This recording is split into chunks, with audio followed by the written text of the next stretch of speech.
Welcome to Topic Talks, where we talk about the topics you care about and leave out the ones you don't. We talk about what most news sources don't. Media, movies, and the multiverse. We even invite guests to come talk topics with us. Come join in on the fun. Let's get started. Hello, everybody, and welcome to the giant conversation that is Topic Talks. I'm your host, Aaron Klingesmith, and joining me once again... Oh, wait, no, Mark's not here. But joining me is Lucas. How you doing, Lucas? I'm doing pretty good. How are you? I'm pretty good. We were supposed to have somebody else on our show by the name of Justin, but his cat got out. Literally, he had a baby kitten that they rescued. Yeah. And he texted me this morning, and he's like, dude, I don't know if I'm going to be able to make it. I'm looking. Our kitten got out last night. We've been looking for her. He's dead. He said if I can't find him, it's going to be a very long day. If I can buy a show, I'll be on. It's dead. No, I think I don't think so. It's a kitten? It's grown up now, but it was a kitten. Oh. So they rescued it. How old is it? I don't remember. Is it over a year old? I think so.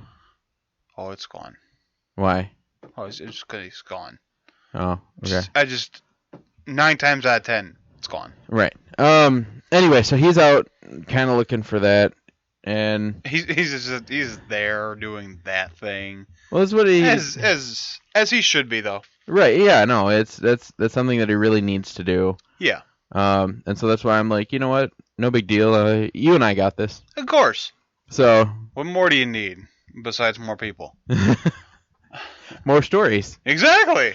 Speaking of stories. Yeah. We are. Are we talking about Little Red Riding Hood? We are not. Oh, darn. We are going to talk about a little boy and what he did for a football player's career. Huh? Yeah. Intrigued? Yeah, I'm much intrigued. Okay. So last year, apparently, because I somehow missed this, there was a wide receiver that made headlines when he decided to sit with a boy who had, a boy at lunch who was sitting by himself. So he went on a visit to a middle school with his college. He was with some of his teammates from the football team, and they were at lunch, and he noticed this little boy was sitting alone, so he walked up and said, "Hey, can I sit here?" Yeah. Well, come to find out, the boy has autism. Nice. And his mom was did some. They were talking to his mom recently, and she's like, "Oh, I didn't. I was always worried about him that she said she was glad sometimes that he had autism because he doesn't. That means sometimes he doesn't understand why kids won't sit with him. Yeah. He's just content sitting by himself. He's fine. Yeah. But this really made headlines for a lot of people. So that happened last year. Well, this year, what happened was that same wide receiver, who is named Travis Rudolph, got drafted. I shouldn't say he participated in the draft, the NFL draft. But he was unsigned free agent. Yeah. Post draft. Okay. Right. Yeah. And he was in the draft as a free agent and got signed with Florida State. That was the school that he went to. My bad. It was New York Giants, I think. Yep. Yeah. Okay. Yep. Thank you. I need someone to keep me in line. Yeah. Sometimes you need a little bit of help. But it was really cool because since that last experience with the little boy whose name is Bo Penske, actually, they've become really good friends. Not only the two boys, but their parents as well. The family has families have become pretty close together. And so let me see. There's a quote that I wanted to read from the mother. I should play the thinking music, shouldn't I? Yeah. Is it the one where we've just formed such a great relationship with his family? Where's that one at? I talk to his mom several times a week. I just love her so much, is what Bo's mother said. They're just fantastic. They really value family and relationships highly. I'm just grateful to be able to be part of that. Thank you. Welcome. Yeah, so that was a quote that really stuck out to me because, like I said, it's not only just them that became friends. Because I've heard of something like this. There was a gentleman who played for the Michigan State football team who befriended this girl, and I mean, it became a huge thing. Yeah. Like MSU as a whole, kind of circled around this football player, and she was actually suffering, or I think she had some terminal illness, Mm-hmm. and she did end up dying. And they have this rock in East Lansing that Yeah. they will that different people paint. So like my girlfriend's a part of sorority, they would guard it and so that they could paint it the next day. Mm-hmm. So they'd like paint it white and then they'd paint something on it. Yeah. And so this has been done for years. Well, the football team did it in the honor of this little girl, and it stayed like that for a decent amount of time. I mean, Yeah. it's it's still a tradition, so it did get painted over, but they did give it a respectable amount of time before they did so. That's good. But it's kind of the same thing. Instead of just it's the whole family is involved, not just the two boys. So what actually happened was Bo, the little boy, got to go and sit with Travis and his family while they were awaiting the results of the draft. Because, like I said, he was a free agent and he was trying to get on the football team. Yep. And like I said before, he got pulled on to the New York Giants, and they were all excited. And Bo said, He's just like he keeps asking his mom like, which team is he going to play for?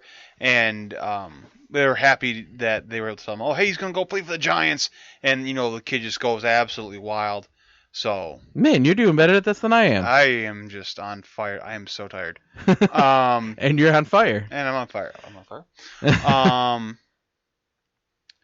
It's great. It's great to see.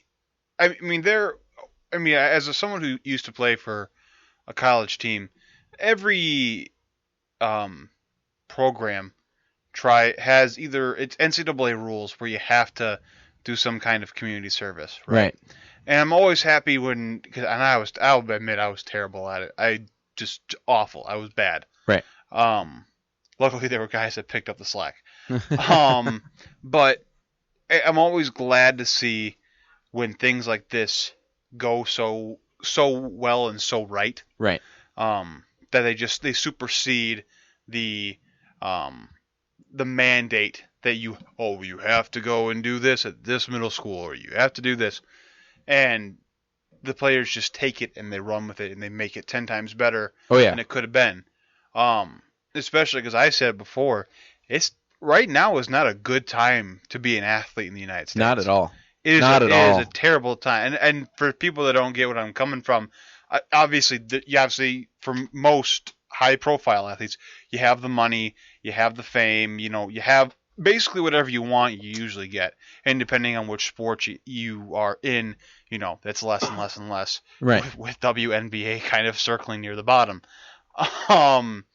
But as a whole, for football players specifically, the past year and a half, nothing but assault cases and just negative publicity overall for the sport. Right. Whether it was a couple years ago, the NFL, deny, concussions really aren't that bad for you. And it's like, no, they kind of are. And obviously with Baylor and their issues, and even Michigan State with their own personal demons that they're facing, still, it's good to see that a player is able to just kind of shed light, like, hey, this is not at all what our team stand for, like one bit. Right. So I'm glad on multiple fronts where, again, he's taken his he's gone above and beyond the Call of Duty as a player, but then even more so, he's brought kind of like a more respectable light to the sport in general. Right. Yeah, I completely agree. There's and then there's also you've got the guys who do stuff like this, and then you've got the guys who just sit in their big fancy mansion, doing whatever they want, and then complaining that they need more money. I mean, how many strikes have we had? NFL, not a lot. NBA has had multiple strikes. They've had multiple holdouts. And I think, didn't the NHL have one once? Yeah. Where they completely shut down the entire season? Yeah. There's no hockey for that. That year, yeah. Yeah. And see, therein lies kind of a fine line, in my opinion, with the way people kind of just look at athletes as a whole. Right. You get people that try to put the morality of God, basically,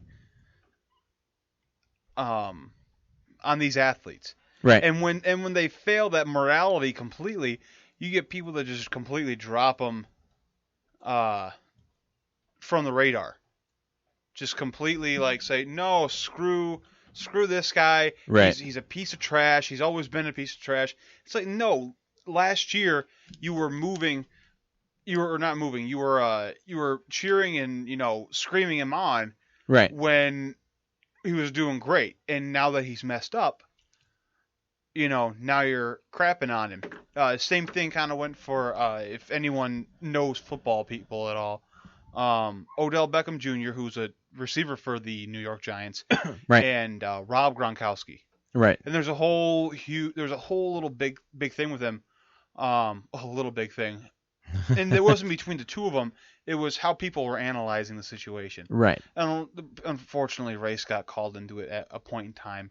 Well, it always does. I mean, when you get into always any kind of, they'll be like, "Is that a racist statement?" You're like, "No." No, it's just how it is. And what they were talking about was Odell is known for some of these lavish, he was known for a big lavish yacht thing they did at the end of the year, big party. Right. Rob Gronkowski is a frat bro. He is the epitome of a frat bro in the NFL. And people were talking about it, and they're like, well, you know why it's such a different thing between the two of them is because Odell Beckham, he throws this huge, luxurious yacht party, but when you talk to him on the sideline or when you talk to him after a game, he's like, yeah, man, I just be doing what I'm doing. I'm going to catch the ball and all that stuff. Rob Gronkowski is a 5-year-old. Right. When you talk to him. I mean, heck, I don't think you'd see Odell Beckham Jr. jumping into the ring at WrestleMania. No. To do just one stunt. Right. But you could see Rob Gronkowski. So it wasn't so much, the race thing that everyone wanted to portray it as. It's just how this guy is, how he's perceived, because that's how he always is. Right. Odell, that's not how he always is. You see him just really reserved, really quiet, and then he gets really emotional because he messes up, and then he goes out and parties on a yacht. Right. And people are like, well, no, you shouldn't be doing that, Odell. And then people are going, yay, Rob! It's because Rob doesn't hurt anybody, and Rob doesn't do anything stupid. Right. Even though he is a goof. Well, and it's funny, when you're an athlete, or any celebrity for that matter, one of the things that I always find funny is how fast people will turn. Oh, yeah. Like, you look at Tiger Woods. You heard what happened to him a few years ago. Oh, yeah. Immediately. Wife chased him with a 9-iron down home stretch. Right. And it's really funny because, yeah, okay, so he shouldn't have been doing what he was doing. Not in the slightest. It's a terrible, terrible mistake. But he did it. Yeah. And there were a lot of times when he's like, I really am sorry. I didn't, I think he said he had a problem, didn't he? Like a sexual addiction problem? Yeah. Probably. But whatever it was, he, obviously kind of got past it. Yeah. But it's funny because Nike dropped him as a sponsor. Gatorade dropped him. Anybody that had him as like one of their cover man, gone. See, and I don't know if I like that. I can understand it because I can understand it. I'm just saying I don't know if I like it. I don't. Because they're trying to. Okay, so they're the one that really put him up on this pedestal. Well, they're like, no. Well, I can't blame companies that ask somebody to be one of their lead guys or one of their lead women to say no, you guys are the reason. The reason they go to them is because their play and how they are covered and how they are reported about has put them on that level. Right. How people have been made to perceive them for either good or bad reason, put them on that level. Like for Michael Vick, for example. Right. To change the aspect of football. Yeah, you're good. Got arrested for dogfights, right? Right. And all the things that he was asked, he's like, why'd you do it? He's like, honestly, I just wanted to. Like he, and it wasn't like he like it was like a yeah, I really want to. He was tormented in the back of it. You could tell the way he was talking. He was sorry for what he did, but he just did it. There was no rhyme or reason to it. I mean, heck, and even now, one of his old homes is a rehabilitative spot for abused dogs. There you go. So he pulled a 180, and there's a football life about him. And this Peter is like, oh, I didn't think that he's changed at all. I think he's just a terrible person trying to put on a mask to make people think that he's just an all right gentleman now, and he's definitely not. He's definitely not changed one bit. I'm like, screw you, lady. I mean, who are you to tell him that he hasn't changed? And right. So when it comes to people taking away their sponsorships and stuff, I understand that because that's business, and I don't think it's wrong. I think it's wrong that you get people that when they're reporting on an athlete, be it Tiger Woods, be it Michael Vick, be it Serena Williams, who again has nothing, she hasn't done anything wrong. Right. You know, she's totally fine. In fact, she's kind of, you know, BA because she won a freaking Grand Slam title while she was pregnant. Right. So, you know, more power to you, chica. Exactly. But when you have people that make athletes when they've elevated athletes by word of mouth alone, not just by play. Like right. There are athletes that do their job in the dirt, and they make themselves known for how hard of a worker they are. You know, by their tenacity, by their talent, and not by reporting. Look at like who is it? Like Matthew Stafford's a good example. Right. He's a guy that just keeps going on and on. And if you look at his statistics, he is one of the best quarterbacks every single year. Right. He hasn't dipped below 3,000 yards since he got hurt in his second season. That's pretty impressive. He is 4,000 and above every single year, but nobody talks about him. Right. But if you watch as a Lions fan or anyone that watches Detroit Lions football, you know how good he is. But yeah, it's people making or I know I'm always going with football players, but I'm sorry, I can't help it. No, you're good. Football's your thing. Golf is mine. I mean, Mark has something else that's probably not sports, but Tim Tebow, he's been honestly one of the most polarizing people. Him and Michael Sam actually, right? And both not in a bad way, but both been polarizing people in completely different ways. Tim Tebow got so much star elevation because of his faith. In actuality, he's not a great football player. There's a reason he's not in the NFL. And if you actually look at his batting average in single A baseball, he's hitting a 1.58 or something at the lowest form of professional baseball. So he's not doing good at that either. Because he was in the NFL, wasn't he? He was for a while. He jumped around quite a few teams, Denver, the Jets, and the Patriots. So he's jumped around everywhere, but in my mind, his image got tarnished because everyone said, Tim Tebow's so great. I agree. Tim Tebow at the time I thought was a great person. I thought the way that he talked about his faith was astonishing for a professional athlete. Right. And then as time went on, I got more disenfranchised with Tebow, not as a player, but as the fact that I want to be in the spotlight guy. Mm-hmm. Oh, I can't be an NFL quarterback? Well, I won't go play football anywhere else. Oh, I'll go try to play baseball. Oh, I suck at baseball. Well, I'll have an open tryout where all the media attention is. You know, same with that. Right. And Michael Sam, same thing, became a polarizing figure because, wow, first openly gay player in the entire NFL. Ever. Right. To play in the NFL. When it turns out, wasn't wasn't that great of an athlete, or does not better than not athlete, but wasn't that great of a defensive end. Great at pass rushing, great at getting to the quarterback, but as a whole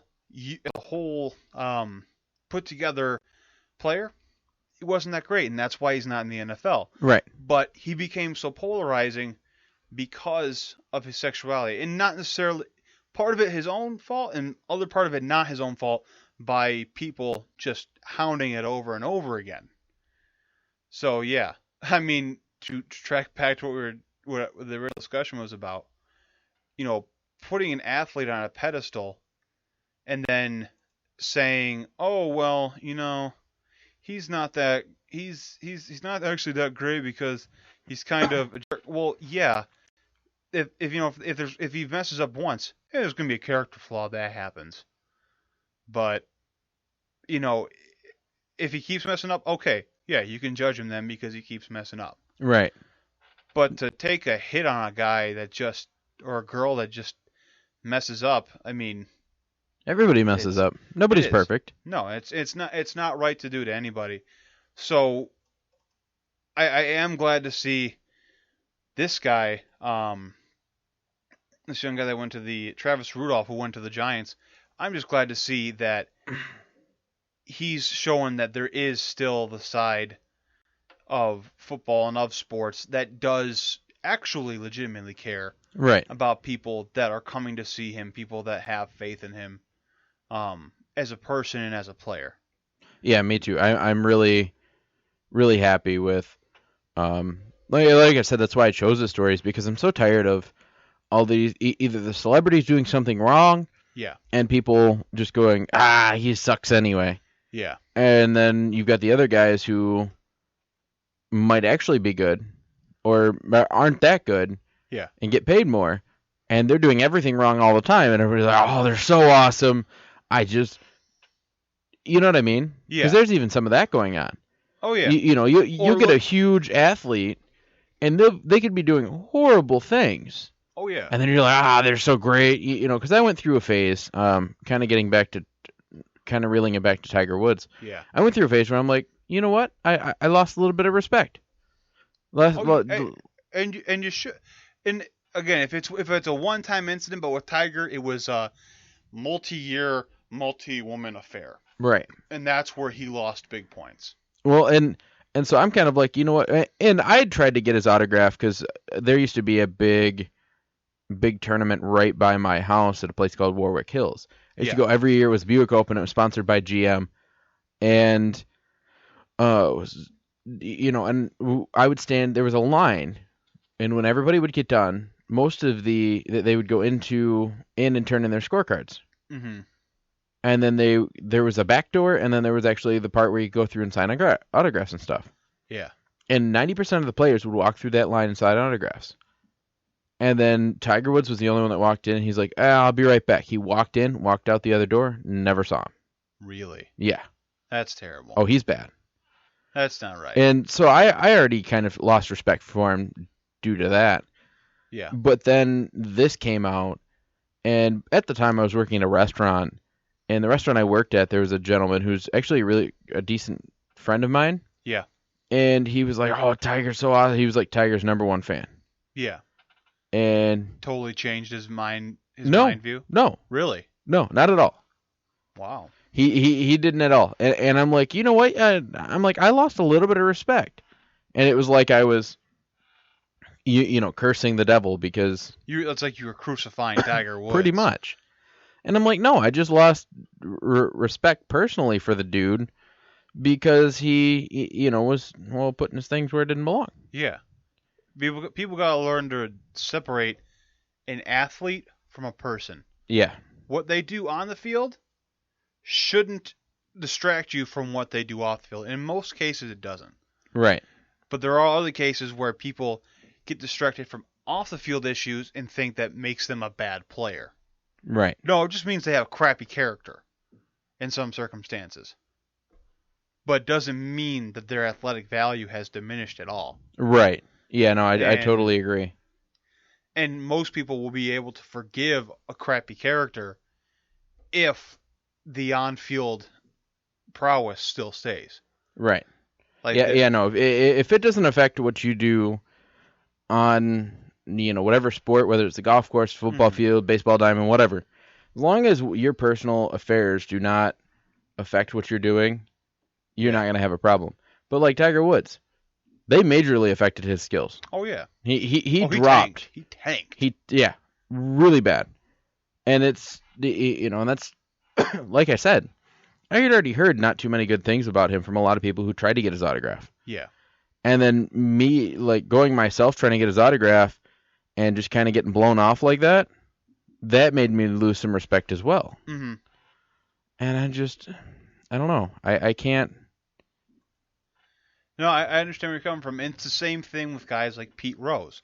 For those of you who don't know, Pete Rose back in like, I think the 70s. It was between the 70s and the 90s, I think. Right. I don't think it was back in the 60s. I cannot remember what time year it was. What time year? What time year? What time year? But he was a former great baseball player who Right. became a pretty dang good GM. Right. For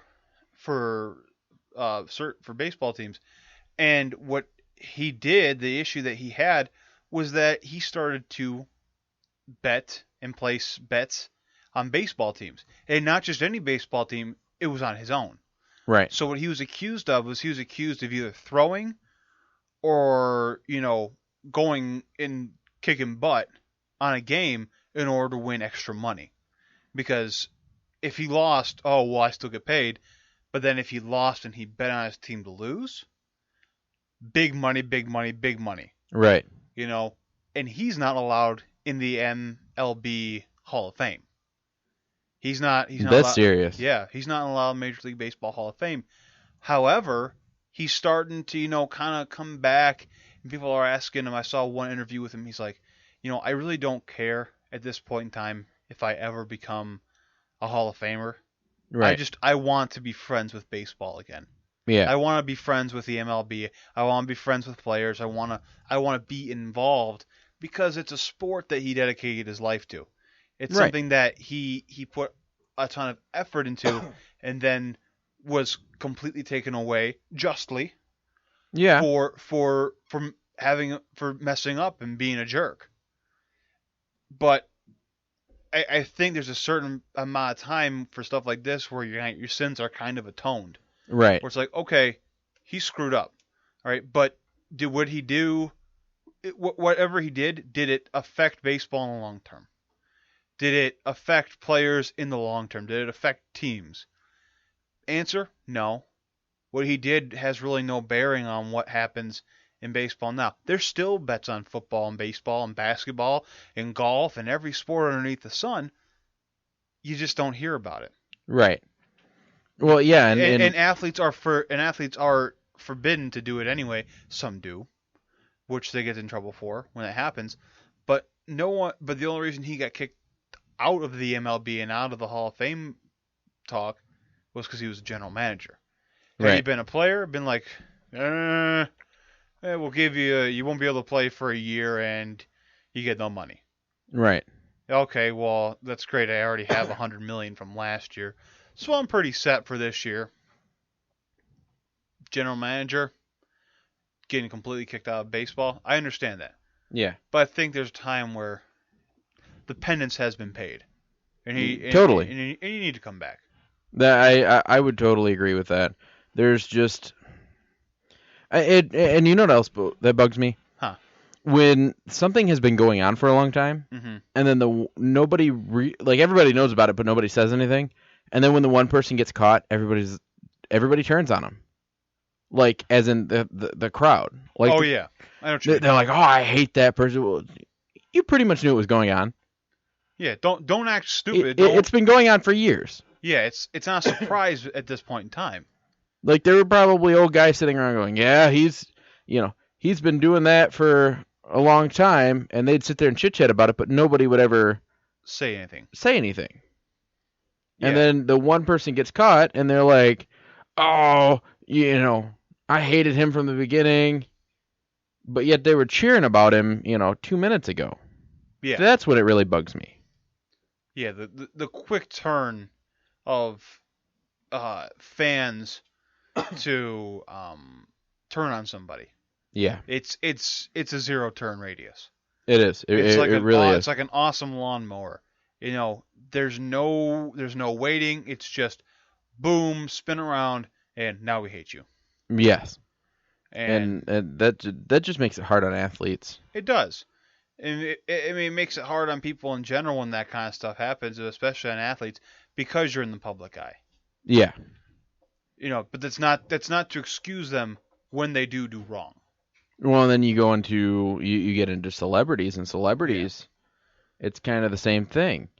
They've been, you know, they've been doing this. Sometimes they've been doing like a great example is at one point I had lost a little bit of respect for Jason Aldean. What is that? Well, and I don't now at this point I don't even know if it's true. Yeah. But I had heard that after he got big and famous, he divorced his wife and married A young hot thing? right. Nice. And I'm kind of like, you know what? But then after thinking about it for a while, I'm like, you know what? I just don't like his music anymore. Okay. You know, But you were looking for a reason not to like him. You didn't want to be the music. well, I mean, I didn't like his music. You know, I'd sit there and I really don't like this song, and Dirt Road Anthem grew on me, but it's not, you know, he's a long way from Hicktown like he did when he first came out. Yeah. That was what I liked.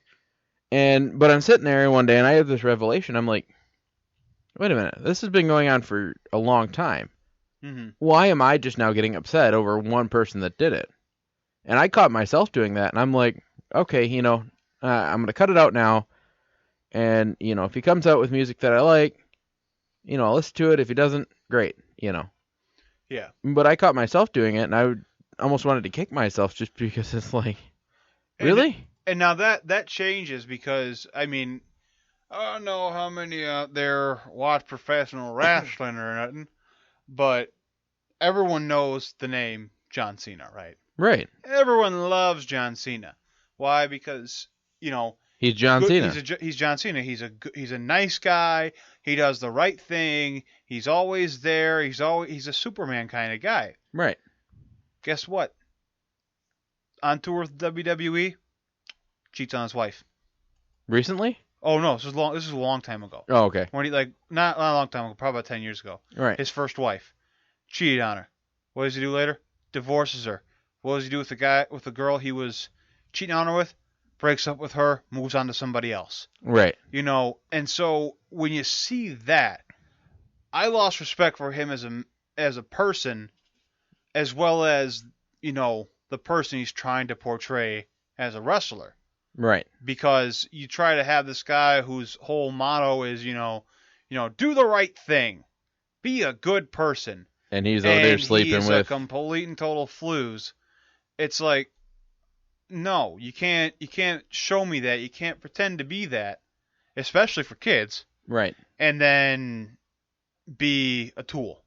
Yeah. It just doesn't work like that. Not at all. It shouldn't work like that. But I'm just glad again, that Rudolph, Travis, or not Rudolph, not yeah, That Rudolph, was his last Rudolph, name. Rudolph. Yeah.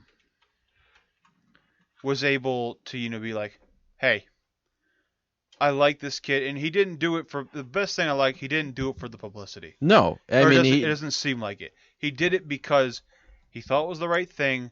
He enjoyed being with the kid, and he enjoyed becoming closer with the family members of that kid. Right. Which is amazing. And not just amazing, it's awesome to see. It is very awesome to see. Those are two different types of people coming together as friends, and you just don't see that. Not at all. You don't see that hardly ever. Well, and there was a who was it? Near the beginning of the stint of the show, we did a report on a celebrity, and don't ask me to recall who it was because I'm not sure. It was another football player. I'm almost positive. And anyway, and what he would do is he would go and dress up and read to kids, and he wouldn't take cameras. He would actually say, no cameras. I don't want any cameras.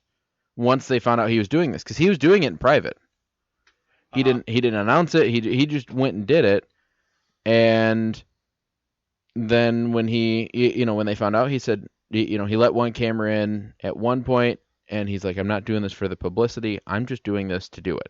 Yeah. Well, that's what actually, for those of you who are old school fans of the NFL, that's what Reggie White used to do. Right. Reggie White, for those of you who don't know, was an ordained minister.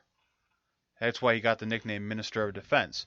But he would go out and go to wherever city he was playing in. He would go to low-income neighborhoods. He'd go to downtrodden areas, and he would just start preaching on street corners. And because of his celebrity, he was able to garner a whole lot of attention for himself, but not in the wrong kind of attention. Right. The attention he wanted was on something completely different, even if the camera started rolling.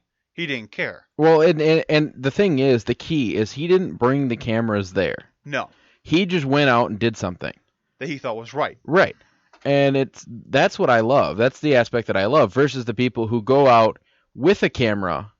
They bring the camera themselves. Oh, look what I'm doing for this.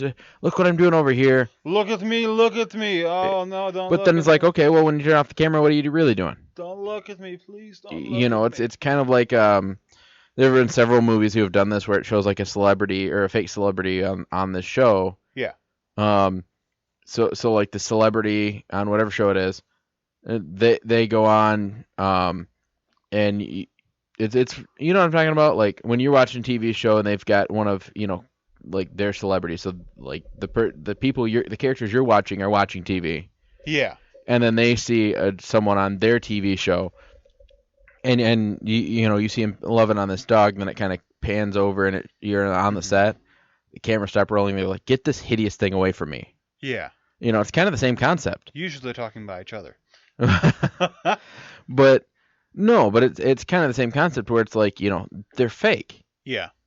And that's why I like to know who's fake and who's not, and that's why at certain concerts you can tell who's fake and who's not. Oh yeah, big time. Who's actually there to entertain and who's there to make a quick buck? Well, and for years, because I'm a huge fan of country music, I watch I try now. I used to watch them a lot more, but I watch all the award shows for country music, and I'm like, for a while, I'm like, what do they've got to do to be Entertainer of the Year? Because there were always a lot of great people that were nominated, and I'm like, that person should have won. That person should have won. And I went to a concert, and it was Keith Urban. It was at a festival called Faster Horses. And then I saw what a real entertainer was. Yeah. Because he didn't just stand there and sing. He danced around the stage. He came, through. He walked through the middle of the crowd, got up on a platform that was pre-set up, sang about 2 songs standing there. Mm-hmm. In the middle of one song, when he was on the main stage, he stopped and started reading the signs that people were holding up. Brought several people on stage, and at that festival I realized, because there were a lot of celebrities, or a lot of the singers actually brought people on stage. Yeah. And that's what I realized what a performer was. It's somebody who actually, go out and puts on a performance. That's why Garth Brooks, when he came back to country music. Oh, he won Entertainer of the Year. Oh, in a heartbeat. Like no one does it. No one just comes back on nowhere, but it's because that's who he is. He's put on a great show. I love how he came back, and then he just dragged Trisha Yearwood with him. Yeah. Because it was... I just want to stay home and cook, Garth. Leave me alone. No, because it was Garth Brooks and Trisha Yearwood. Oh, I know. Yeah, no, I know she was singing. I went to one of the concerts when they were at the Joe a couple of years ago. But what I'm saying is, like, everybody went because of Garth Brooks. Mm-hmm. No, almost nobody went because of Trisha Yearwood. Yeah. She wanted to come back, and he came back with a fiery stream of whatever, and she just kind of rode his coattails. Oh yeah. And so that's the. I think the drunk man fell down the stairs. He might have. No, anyway, so I realized at that point that what an entertainer was. Yeah. And because of that, I started looking at the award shows a little bit more harshly. Yeah. Because I'm like I'll watch performances and I'll be like, a more critical role. Oh yeah. Yeah. Like Jason Aldean, I didn't lose respect for him anymore after that one point that I told you about. Yeah. But I'm like, you know what? He's not really that much of a performer. He just kind of He sits just there kind and of he sings. he stands there and he sings. Now that's okay for people like Alan Jackson. He's been at it for years. He's won. old. He's won how many of those awards? Yeah. He can stand or sit or whatever the hell he wants to do. I mean, Charlie Daniels is goddamn old, and he's still sawing on that fiddle faster than anybody. Yeah, I'm pretty sure he still holds the record for the fastest fiddle player. Probably does. And that is one man that I do still want to see. But in any case, those are people. It's kind of like Brad Paisley. I went to a Brad Paisley concert, and he gave away about 3 guitars, and signed. He signed them and just handed to him after he got done playing with them. Yep. He had his opening act play Mario Kart with a little boy he pulled on stage while he was playing a guitar. And that was one that he gave to he actually the kid beat the opening act because this was on a 100-inch screen. Brad Paisley walks out. He's like, "Okay, now what happens when a whole bunch of rednecks get a 100-inch screen?" We're like, "I don't know," and I knew something awesome was going to happen. He's like, "We play Mario Kart," and then Mario Kart appears on the back screen. And so they played Mario Kart, and the kid won. That could have been staged. Well, not the kid, but the kid winning. Yeah. That he could have just thrown, or he could have actually won. Mm-hmm. But then Brad Paisley was playing music really fast. The faster they went, the faster he played. And well, he was just playing a tune. I don't even know what it was, but it went with the race really well. Yeah. And then after he was done, after they won the race, he took off the guitar, took everything off, and handed it to the kid. He said, "Here, learn to play this. You'll get more women."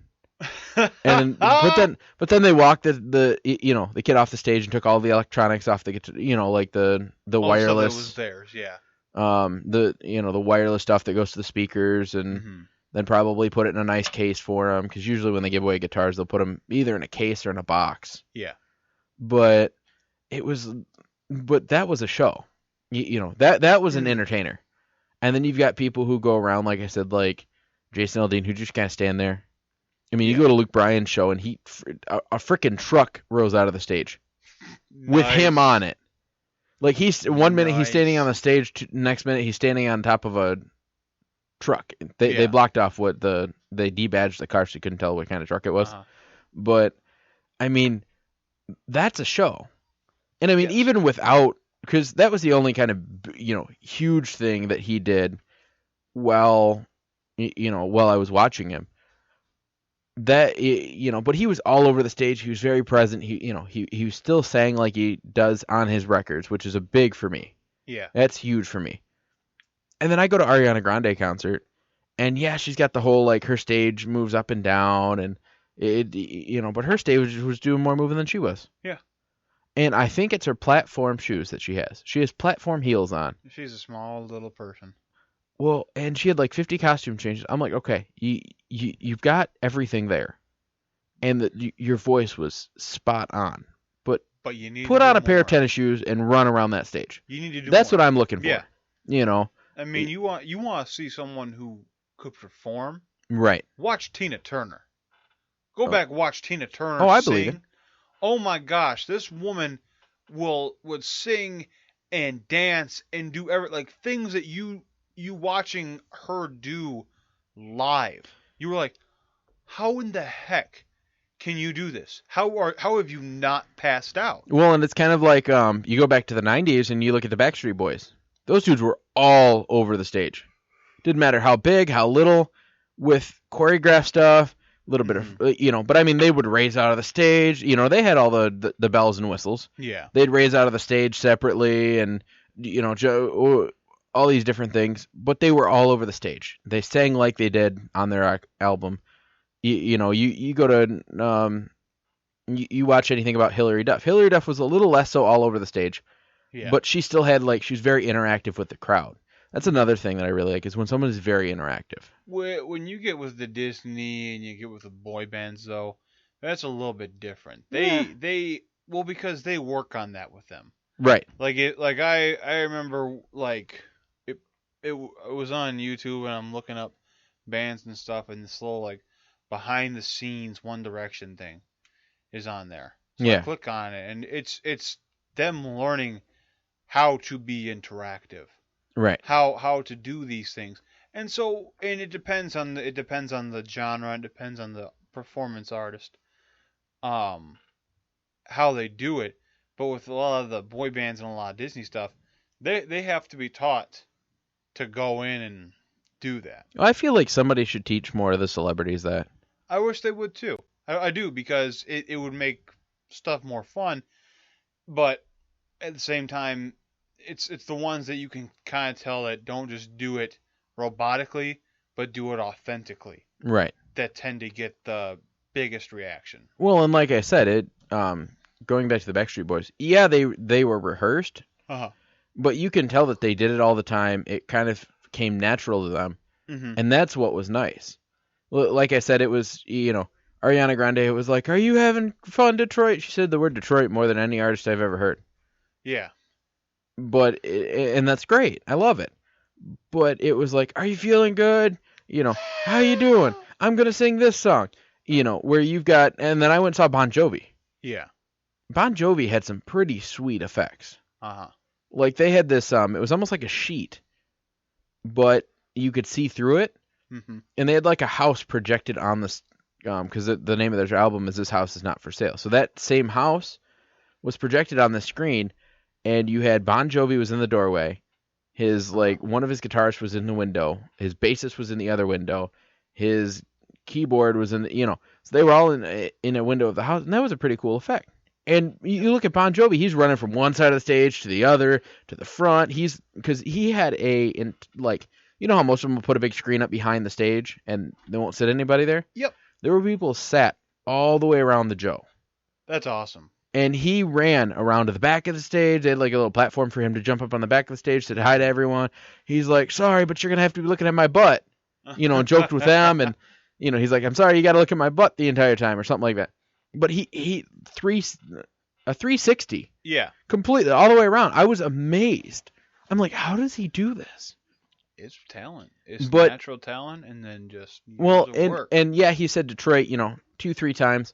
But then at the end, he goes on and puts a Wings jersey. Best idea ever. It was the coolest thing ever. And so yeah, he put on a Wings jersey, and but that's what I'm talking about. Like, you will get a huge reaction out of the crowd if you throw on, and I don't even care what jersey it is. Yeah. It can be Red Wings, Tigers, Lions, anyone. I mean, Yep. even the Lions suck, but you put on one of their jerseys, the crowd will lose it. Oh yeah. I mean, Luke Sure. Bryan plays in Ford Field, So is Chesney. and Chesney does too. Chesney does all the time. I'm pretty sure Chesney has put on some form of. He may not have, but I mean, He's the thing I love about Kenny Chesney. He's such a good performer and such a loved artist. right. He sells out football stadiums. I He love. doesn't just sell out like crud, DTE. Right. He didn't just sell out DTE. He sells out Comerica. He sells out Ford Field. Zach Brown Band does the same thing. Exactly. Zach Brown, I went to. I've seen them a few times. I saw them once at the Joe Louis Arena over New Year's. That was a great experience. Yeah, I remember that concert. They did it 2 years in a row, actually. Yep. The first year they did it, I went. I got surprised with tickets from my friend. My friend's dad surprised him with tickets, and he chose to bring me. Nice. And we went, and it was great. I mean, they put out Ryan Seacrest. Well, at that point, it was still Dick Clark's Rockin' New Year's Eve. It was before Dick Clark passed. So they put that up on the back of the screen, and you were like, 3, 2, 1, and then they played Auld Lang Syne on the fiddle and sang. Mhm. But it was a great show. And then April and I went and saw, and those were like nosebleed seats. April and I went and saw them at Comerica Park. Floor seats. Ooh. And I mean, just, they're running all around. They'll sing, they play guitar, they do it. Their stage was multi-level. I'm talking like 5 levels. So they had the front stage, and then they had this zigzag stage that went up the back. Mm. Literally, it was like a set of stairs, one set. Set of stairs, another stage. A set of stairs, another stage. That sucker went up like 4 or 5 platforms high. Mm-hmm. And there was one guitarist that I loved. He was part of the actual band. He was trucking it up, and the next thing you see, he was up at the very top, and he'd sit there and do a guitar solo. And then you'd still hear the guitar, not in a solo, but you'd still hear the guitar, and then he's running back down all these stairs. I'm like, that is a performer. Oh, that yeah. dude is sweet. But I'm pretty sure he actually, because Zach Brown put on when he came out, he, instead of having his beanie, he had a Tigers hat on. Epic. And then the shirt that I was wearing earlier today was actually one that said Zach Brown Band, but it was a blue shirt with orange writing, and it had the Detroit Tiger symbol. Man knows what he's doing. And I mean, when I went and saw Luke Bryan, he had what's his name, Dirk Bentley with him. Mm-hmm. Dirk Bentley just had a T-shirt that said Detroit. Nice. He's like, dude, I was so pumped when Luke asked me to come to this because he was just for that show. Yeah. Like when I come to the show, he's like, I went to this little store. There was a store in wherever I think he said New York. Uh-huh. Wherever he at, there was a store, and it had nothing but Michigan memorabilia in it. Nice. Like it said Detroit and all. And he talked to the owner, and the owner's like, oh yeah, I'm from Detroit, and I wanted to bring, my home to New York or Tennessee, wherever he was. Yeah. I think it was New York. And so he went and bought a Detroit shirt from that store just to wear for that show. Awesome. So, I mean, it's when performers do stuff like that. And like I said, when Kenny Chesney, it was Keith Urban. When Keith Urban was, reading all the signs, and one of them said, and this was in the middle of his song, it said, "Third time's the charm, bring me up on stage." And he's like, okay, come on up. Like, Come here. So that's what a real performer is. And that's what a real celebrity is. And a genuinely good person, just like this gentleman, Travis Rudolph. I was trying to remember his first name. I exactly. remember his last name was Rudolph. How could you forget that? But just like Travis was. So I feel like he's going to be I have a feeling he's a great athlete, but I feel like in conjunction to that, he's going to be he is a great person as well. Yeah. There is one more quote that I do want to leave you with, and it was one that his it was Travis, right? Yes. No, it's Travis. It's yeah. Travis Rudolph. Yeah. Yeah. Okay. So one thing that Travis's mom said to Bo's mom was, she said thank you. And Bo's mom is like, I didn't do anything. She said, no, you don't understand. We spend our whole lives pouring into children. Travis is our baby. She recalled, you cross your fingers and send them out into the world and hope you did a good job. 9 times out of 10, you don't hear anything back. You told the world we did our job. Yeah. And I read that and I got chills. And it's true. I mean, parents pour their whole lives into the kids. The kids, and this is a really good indicator on how good of a mom she was to this. How good of a family. Oh yeah. They were. Oh yeah. Yeah. So I'm happy that they found each other and that this works out. I don't feel like we're gonna hear the last of this guy. I feel like he's gonna be around for quite a bit more. Yeah, he's well. If he doesn't perform necessarily athletically, he's one of those guys that teams love to have. Oh yeah.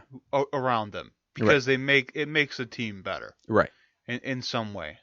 So anyway, so there was somebody else who has been around for a long time. There's this pilot who actually had a special passenger with him. He's a pilot for Southwest Airlines, and Southwest Airlines. We don't beat you up. Right. And he had a surprise for his 1 millionth passenger. Jeez. He has been on, I think he said he has had 1 million passengers. He was in, I think he said Vietnam. He was in a war. I think it was Vietnam. And he was a pilot. And when he got out, he got the job at Southwest. It's been there ever since. And there was a video that they got from a flight attendant, and it was him over the intercom system. Mm-hmm. And I'm actually going to try to play this. I hope I plugged everything in right. I'm going to try to play this, and you can hear kind of what he did for this person. Make one special announcement before we go. About 22 years ago, I retired from the United States Air Force, and I had the privilege of flying F-16s, both as a combat pilot and as a test pilot. And for the past 22 years, I've been flying with Southwest. And today is a special day. Ever since I started with Southwest, I've kept track of the passengers I've flown, and today I'm flying my 1 millionth passenger. And in honor of that, I have a bottle of champagne. I have an autographed copy of your boarding card from me. And in addition to that, I did a little bit of snooping, and I found out how much you paid for your ticket. So in an envelope, I have in cash the amount of money you paid for your ticket. And the lucky person is Miss Miriam Krieger.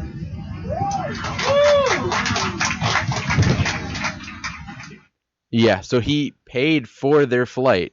He found out who the 1 millionth passenger was and found out how much they paid for their flight and gave that to them in cash on the plane along with a bottle of champagne. Let's say, and more importantly, alcohol. There was alcohol. And there was alcohol. And alcohol. That's a sweet move. That's what I thought. Just like a, hey, thanks for,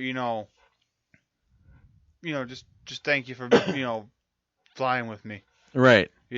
And I mean, I doubt that, I wonder the odds of her having flown on his a trip or a plane that he's flown before. I wonder what the odds of that are, actually. It'd be kind of funny to look. I mean, if he can figure out who the 1 millionth passenger is, he could probably go back and figure out. I'm sure he's like, hey, this person right here. Well, no, I guess he actually. I don't know how he kept track of that, but. Oh wow! So like he was like making sure.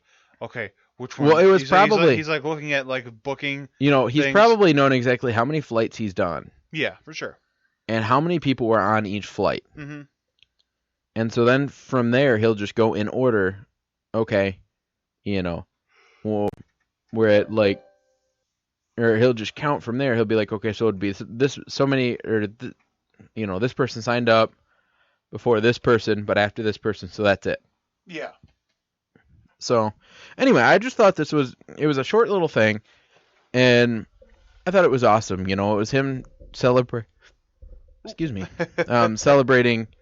his, it was also his, I'm trying to think of that, 1 millionth flight, too, I think. Was this 1 million? That seems like a lot. It seems like a lot.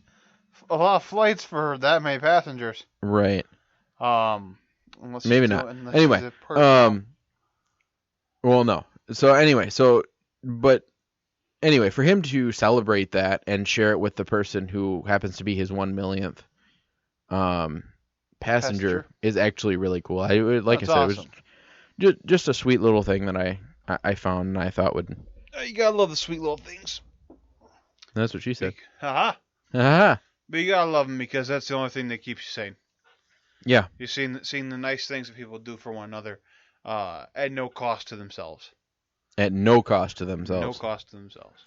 So, yeah, I don't know. I can't think of this that kind of blended really well together. Yeah, they did. Just two people doing the right thing and getting credit for doing the right thing, as opposed to two people doing something stupid and getting credit for bad things. Right.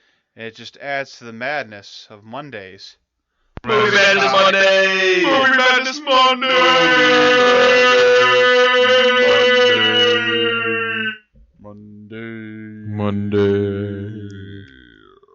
I love that. That turned out way too well. For being impromptu, that turned out way too well. Wonderful. And actually, Justin was one of the people that did that. I'm pretty sure it was Justin and a friend from school guy that I went to school with.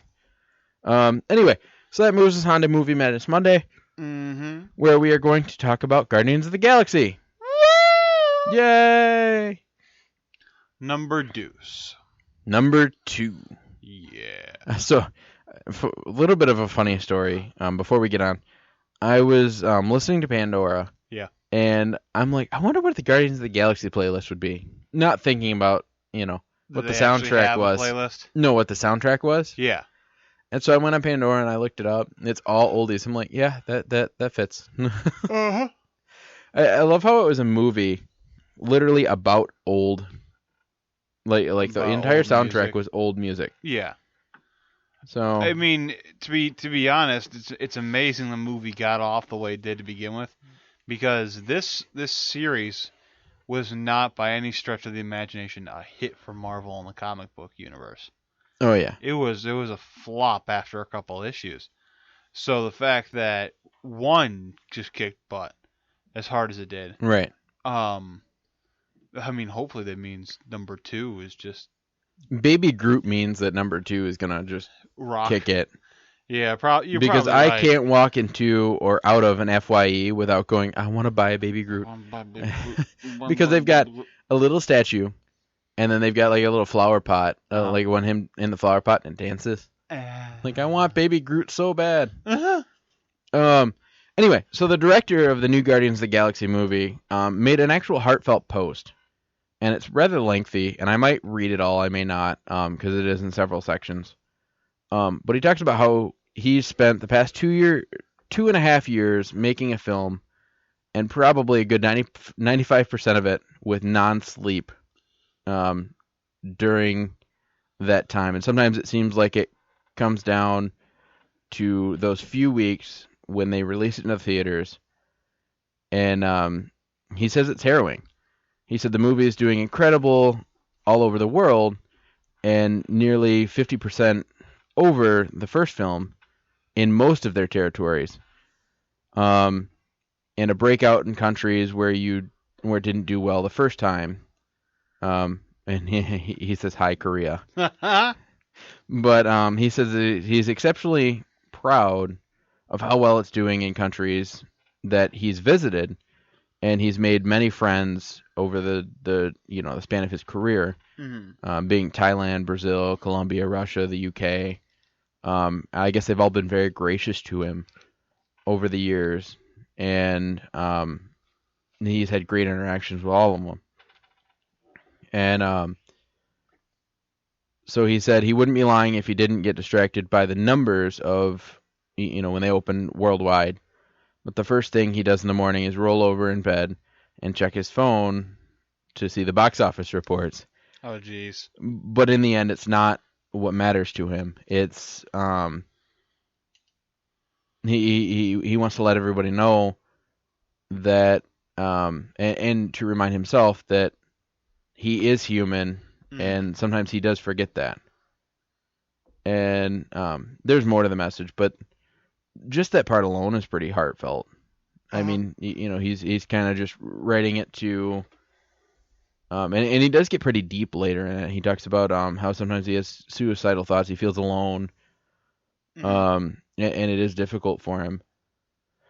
But he found Marvel Comics and science fiction and things like that, and he's done movies like The Replacements and Queen and Sex Pistols, and he's accomplished a lot, and I mean, then he goes on talking about other times in the strongest moments, maybe the words of Alice Cooper, Freddie Mercury, or even Chewbacca's growl. Cronenberg's. But this is actually kind of if you get a chance to read the whole thing, the link is in the description below, but it is a very, very, very heartfelt letter, talking about how how he is human, but how well he did on the movie, and, a little bit about himself. And I like insights like this into directors. It kind of makes, like, the thing we're going to be doing later when we talk about, like, who we want to cast in what movie. Yep. It makes me really, like, think about, okay, well, who do we want to direct this when we're, like, throwing everything around? And I don't know. I just like when they share moments like this. When they have, like, moments like, okay, I'm human. Just moments of clarity. Pretty much. Moments of clarity. Thank you. I was trying to think of a better way to phrase that. But moments of clarity. And it kind of tells you, kind of like the fact that we've been bringing up all day, that, they are human, and, they can only do so much. Up on sometimes, but just watch. Yeah. Watch them do the right thing. Right. And you'll be astounded. Oh, yeah. It's us humans are weird. It's one of those things. We are a fickle bunch. Now, are you trying to stand up? I am trying to stand up. I am not gonna lie to you. I have been fading the entire day today through lack of sleep. So I'm trying to stay awake and stay alert. Elsewise, we're going down, and I'm yelling timber. Timber. Now where's Pitbull? That was a good song. It was a good song. Very jumpy. Jump. Jump I don't know. Yeah, no, I saw this. I loved it. I'm not gonna finish reading the rest of it because it does get pretty dark, and I don't like reading things on air. So they just get deep in the dirty. Sometimes. Yeah. But one of the parts of the quotes I like what he said is, "I work because I like telling stories." Oh yeah. You can't be a director and not like telling stories. And that's the thing, and it depends on what kind of story you're trying to tell, what you're trying to get across. But I feel like there are just so many that direct and do what they do simply so that they can make a living, as opposed to enjoy. Especially in the arts, if you love what you do and you get good at it, you will never work a day in your life. You'll hit pay dirt eventually. Right. It may not be right away, but you'll hit pay dirt. So you don't got to worry too much about, oh, well, I didn't make enough money on this last movie. Well, don't worry about it. Right. Don't worry about it. You'll get it. Right. But I like stuff like that. I like I like creative people who are creative for the sake of being creative, as opposed to the sake of, just for money. Because it's like when you go to work every day. Like if you have a crappy job and you go and try to have, take that crappy job and make it an awesome job, you're not gonna. You're just gonna sit there. You're gonna wallow in self-pity, or you keep going and you try to find a job that you love, and when you do, it works out for you. Well, it's kind of like broadcasting. I love broadcasting, and I love talking on a microphone because, well, I don't even know why. I mean, when I was a kid, I was able to, I always liked being kind of like pretending to be on air and pretending to talk on a radio and things like that. And I don't know why, but that's always been something that I've liked. And so and so when I went to college and I kind of stepped back and I went to college. Right? Yep. And I stepped back. Yep. And sorry, we're trying to do something. Hey, we're having a bit of technical difficulties. There we go. Yeah, I got it. Sweet. I had to get Lucas a taller stand. I'm a tall human being, and the microphone that I had was not exactly wanting to work with me on my height. So we had to make it work with me on my height. Anyway, no. So what I was saying was, I went to school to be an autopsy assistant because it was something I loved. I was very intrigued in it, but my study habits just weren't there. He would also listen to the Who in his meantime. And CSI. CSI Miami. That was regular CSI was my favorite, but anyway, no. So I went to school. My study habits weren't there, so I didn't do that well, and so I took a semester off or a few semesters off, and then I'm like, okay, whatever. I just need to take a break.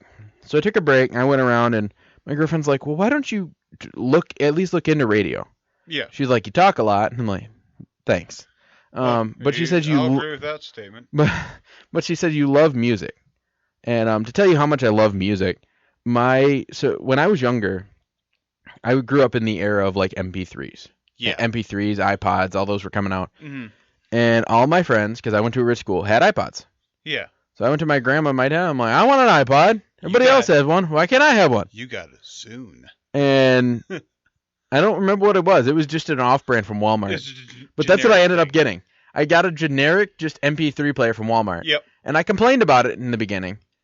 And then eventually I just kind of dealt with it and used it. And then it broke. And then I got another one. Yep. And I still have that one, but it's broke.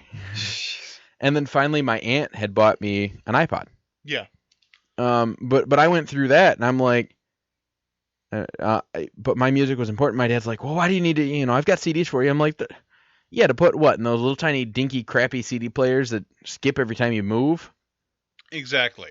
So I'm like, he's like, music isn't that important. I said, no. Oh, wrong. How wrong you are, good sir. I said, and I went, like, we got into an argument about it. And then eventually he realized that music affects my mood. Yep. Like, you can tell what kind of mood I am in based on what kind of music I'm listening to. Yeah. Ask April. If I'm in the car and I don't want to listen to Meghan Trainor, we're not listening to Meghan Trainor. Because it doesn't, I don't know, it just doesn't sit right with me when I'm not in a mood for a certain type of music. If I'm in a mood to just sit there and contemplate, I will turn on Neil Diamond. I will listen to Neil freaking Diamond all night long. Well, and so another aspect, she's like, well, you also like helping Brandon DJ, who is my drunk friend that, as you refer to him. I love him. But he's a DJ, and I would love to go out and DJ with him, and he knows this, but he's not that great on the mic. He's not very confident on a microphone. So I'd be the one to walk out and embarrass the crap out of the people who caught the bouquet and the garter and all that. Hi, man. I'd make them all dance together and whatnot. So yeah. I'd be the one to do that. And I'd kind of like tried to teach him how to do that a little bit. So he's getting better. Yeah. But I love to do it. And my girlfriend's like, you love to do all this. Look into radio. Okay, cool. Whatever. So I looked into radio. And what I ended up doing was I actually ended up going to, as you all know, going to Specs. Yep. And I actually think you and I met at one point while we were there. We were kind of there at the same time. I was on my tail way out. I was on the tail way out. Were you? Yeah, so when I saw you, you were just, he's just a baby. I was just a baby in my first marking period. Anyway, so I went to Specs and I breezed. Right through it. I loved it. Every moment. The only parts I didn't like were really the writing for radio. Yeah, tell me about it. But I did really well. Yeah. Even though I didn't like it, I was great at it. Did well, yeah. And so I breezed through the school, and I'm like, this is fun. And I mean, at our internship, I went through, and they're like, it doesn't pay that great. Yeah. And my reaction, or my response was, yeah, but you know what? I love it. I love it.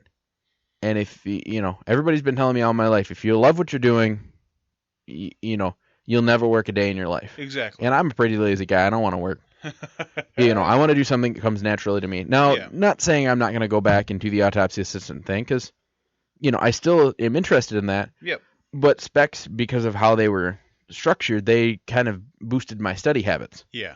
Now I work really hard. Sometimes I overwork myself. Yep. But no, when you find that one thing that you love, you just kind of jump all in for it. And I mean, doing anything in radio, TV, movies, you have to be in love with it. Yeah, like I said, the arts, just the stuff that, while there is a certain way to do it, and there is a documented way to do it, there's also the most unorthodox way you can do it that people have hit the nail on the head. Right. And that's where they combine, and that's what, when you're into stuff like that, that's what you strive for. Right. No, I totally agree. And there's a job that I'm taking on an internet radio station in Farmington Hills, and the guy that I'm working for, he works in the movies. He actually does a little bit of producing, and he loves it. It's one of those things, he likes it, and he's been on a set. He actually almost got scared away from it at one point because he was on a movie set. Uh-huh. And there was a director who was just a big a-hole. Yep. He was horrible to everyone. And it was literally uttered to him that they're like, well, don't do this or else you'll be fired. Don't do this. And they're like, well, don't worry if you get fired. Just leave, show up the next day in different clothes, and no, he won't even know. No one notice, yeah. Nobody will know. And that was something that stuck out with me. I'm like, well, that kind of sucks. Mm-hmm. So I mean, Yeah. But this guy obviously loves what he's doing. And yeah, he's doing it now still. So whatever detractors there were, it didn't deter him, and that's always good to see for someone that loves to do what they do. Just like the director who has made Guardians of the Galaxy, Dos. I'm super excited. That movie just came out, didn't it? It did. Cinco de Mayo. And you know what's funny about Cinco de Mayo? I didn't know until I got up and looked at my Facebook that it was going to be Cinco de Mayo. I didn't even think about it. No, but I'm super excited to see that movie. I'm super excited to see Fast and the Furious. On payday, I'm going to be broke because I'm going to see both movies. You crazy little warthog. Little warthog, is that really what you're going to go with? I just shut up.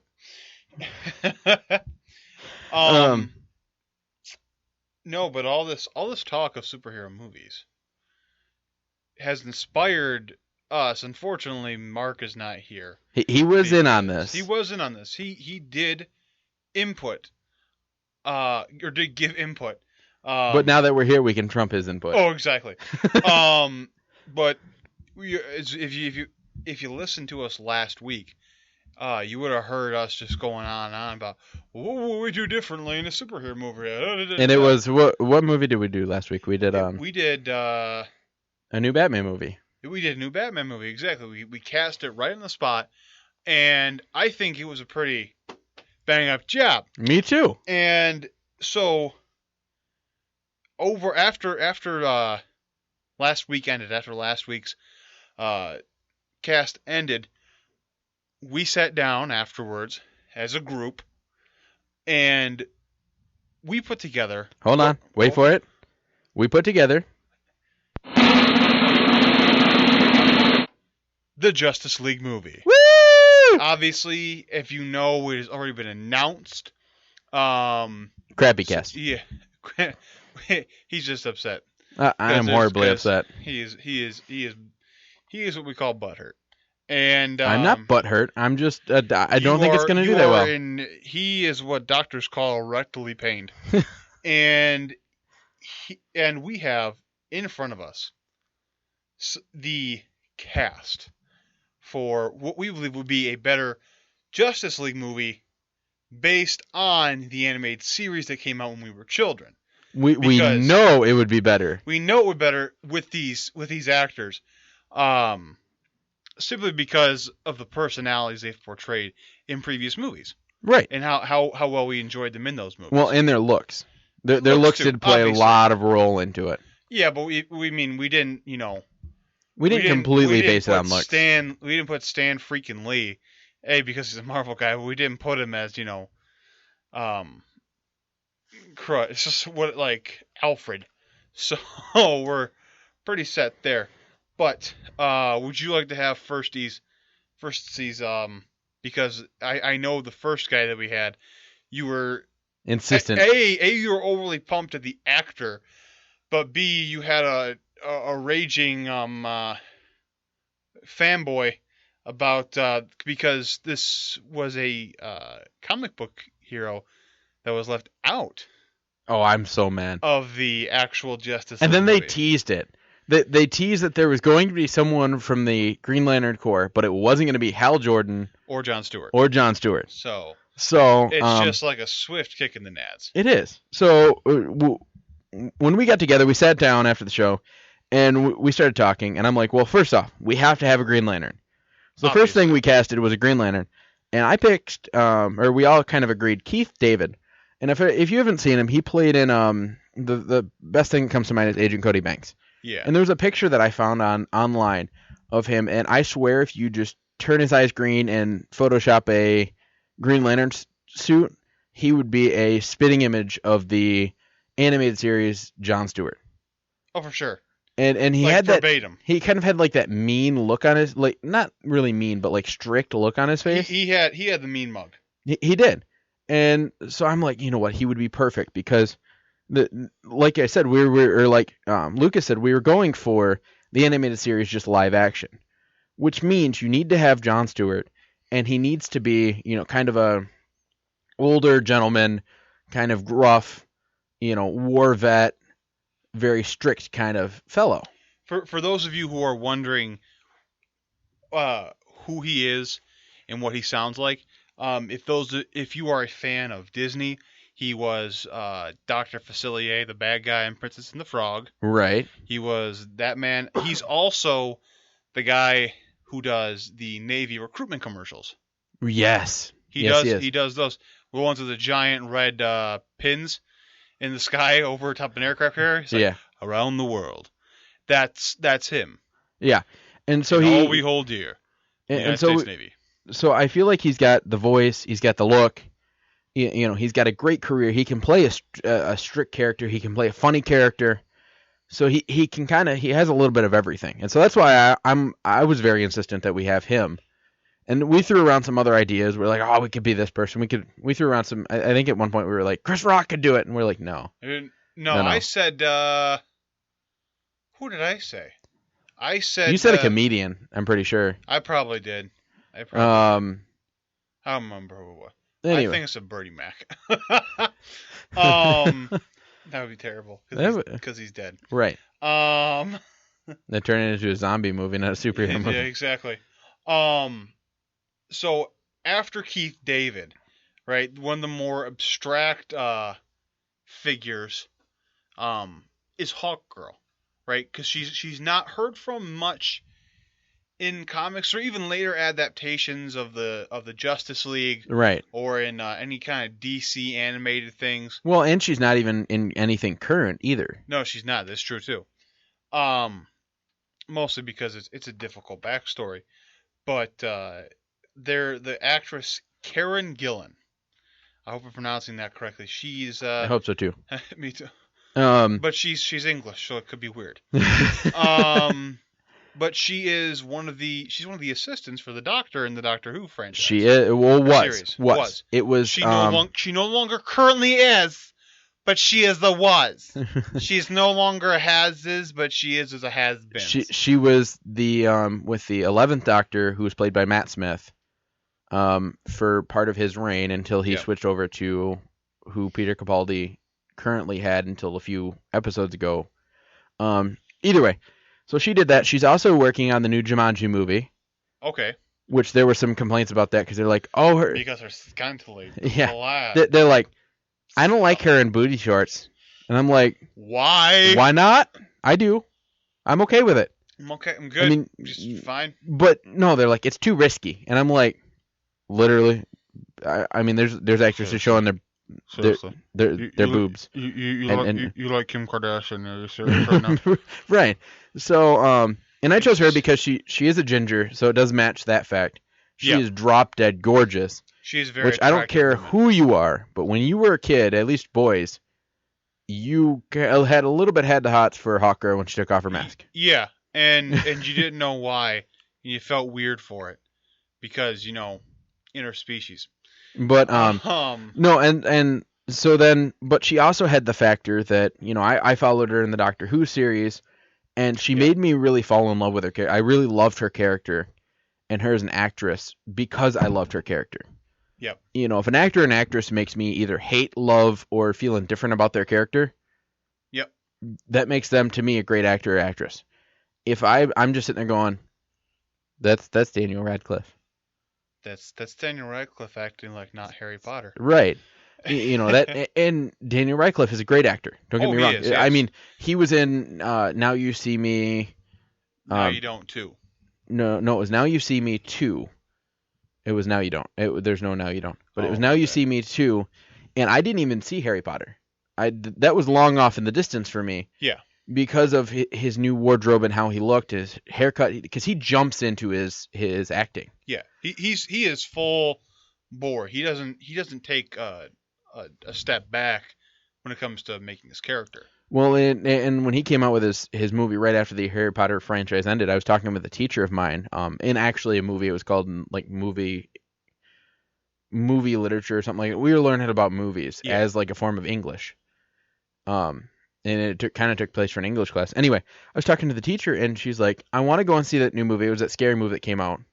And she's like, but I feel like as I'm sitting in a theater and something's going wrong to him, I'm going to say, Harry, pull out your wand. You know. She's like, I feel like I'm still going to see him as Harry Potter. She came back. She's like, not at all. Not in the slightest. And that really stands out to me. But, you know, there's actors like, one that caught me by surprise was Moana. When I was watching Moana, I was sitting there, I'm like, you know, I'm sitting here thinking, you're going to expect Maui to just jump in a dragster and take off down the strip. Well, no, I was just expecting to sit there the whole time and go, it's The Rock. But I got lost in the movie and his character that there was only one point when I thought he was The Rock, and it was the fact when I'm like, yeah, The Rock cannot sing.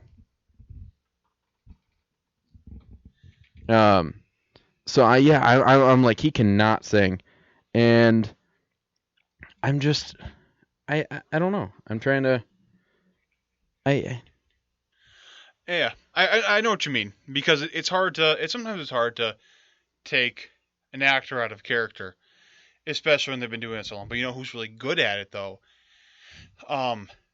Is Gary Oldman. Okay. Do you know who that is? No. He was Commissioner Gordon in all the Christopher Nolan. He's really good. I feel like I've seen him in a few things. If you go look on his IMDb, there was a bunch of stuff that you didn't know Gary Oldman acted in from your childhood. You're like, or even if you're an adult, you like go back and like, oh my gosh, I didn't know Gary Oldman was in this movie. Right. Because he blends so seamlessly as different characters. Like he was Sirius Black. No way. Yeah. Sirius Black. Yeah. I can see it. Yeah. Yeah. But he's able, but A with makeup, he can do it, but B, just how he acts in general. Right. It just jumps in. Well, it's kind of like Liam Neeson. A lot of people are like, I just see him as Liam Neeson. I'm like, you know what? There's a lot of movies that I can't see him like Nonstop. That was a fantastic movie, and I didn't see him as like, oh, he's the Taken dude. But then there's a movie he was in more recent than that he was doing something completely off the wall, completely different from what he had been, and I completely was. I'm like, wait, well, what was it? He was a voice for something. Was it? Oh, it was Aslan in the Chronicles of Narnia. Yes. I rewatched that the other day, and I'm sitting there listening to the voice, and I'm like, no way. No way. I just had that moment of clarity. I'm like, no way, it's not him. And I looked it up. I'm like, it is. It is Liam Neeson. That makes it is. I'm like, this makes this movie so much better. Yeah.